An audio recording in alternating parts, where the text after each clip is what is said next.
Video دیکھنے سے پہلے ہمارے یوٹیوب چینل ہدہد میسج کو ضرور سبسکرائب کریں اور بیل آئیکن کو پریس کریں تاکہ مزید آنے والی ویڈیو کی نوٹیفیکیشن آپ کو مل سکے۔ جزاکم اللہ۔ جی، یہ بھی تقدیر سے متعلق ہی سوال ہے، اور یہ پوچھا جا رہا ہے کہ جب ہماری تقدیر میں ہر چیز لکھی جا چکی ہے کہ ہم نیک عمل کریں گے یا برا عمل کریں گے، تو پھر ہمارا امتحان کیسے ہے اور اس پر جزا سزا کیسے ہے؟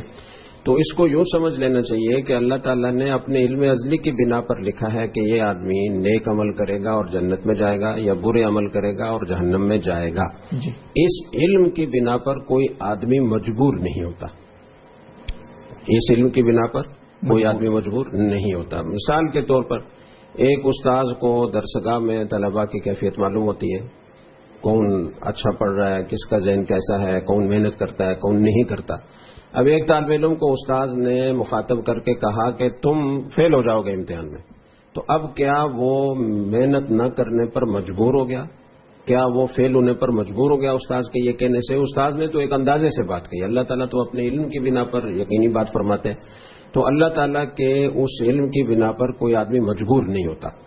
اللہ نے دنیا میں بندے کو اختیار دیا ہے، دونوں راستے دکھا دیے ہیں، یہ نیکی کا راستہ ہے، یہ برائی کا راستہ ہے۔ اب یہ اگر نیکی کا راستہ اختیار کرتا ہے تو بھی اپنے اختیار سے کرتا ہے، برائی کا راستہ اختیار کرتا ہے تو بھی اپنے اختیار سے کرتا ہے۔ تو یہ اس کی آزمائش ہے کہ جب دونوں راستے اس کے سامنے وہ بتا دیے گئے ہیں، دکھا دیے گئے ہیں، ان کی رہنمائی کر دی گئی ہے، تو اب اپنے اختیار سے اگر یہ برا راستہ اختیار کرے گا تو سزا کا مستحق ہوگا، اچھا راستہ اختیار کرے گا تو اچھے بدلے کا مستحق ہوگا۔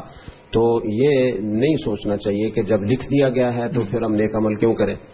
یہ ایسے تو رزق بھی اللہ تعالیٰ نے لکھ دیا ہے، تو پھر اس کے لیے محنت کیوں کرتے ہیں؟ اس کے تو پیچھے پیچھے بھاگتے ہیں، دن رات ایک کر دیتے ہیں، یہ نہیں سوچتے کہ اللہ نے جو لکھا ہوا ہے وہ ضرور ملے گا۔ جب عمل کی باری آتی ہے اور آخرت کا معاملہ آتا ہے تو کہتے ہیں اللہ نے پہلے سے لکھ دیا ہے، تو یہ غلط بات ہے۔ جیسے آپ دنیاوی معاملات میں یہ نہیں سوچتے کہ اللہ نے جیسے لکھا ہوا ہے ویسے ہو جائے گا، آپ محنت کرتے ہیں، اسباب اختیار کرتے ہیں، اسی طریقے سے آخرت کے معاملات میں بھی کرنا چاہیے۔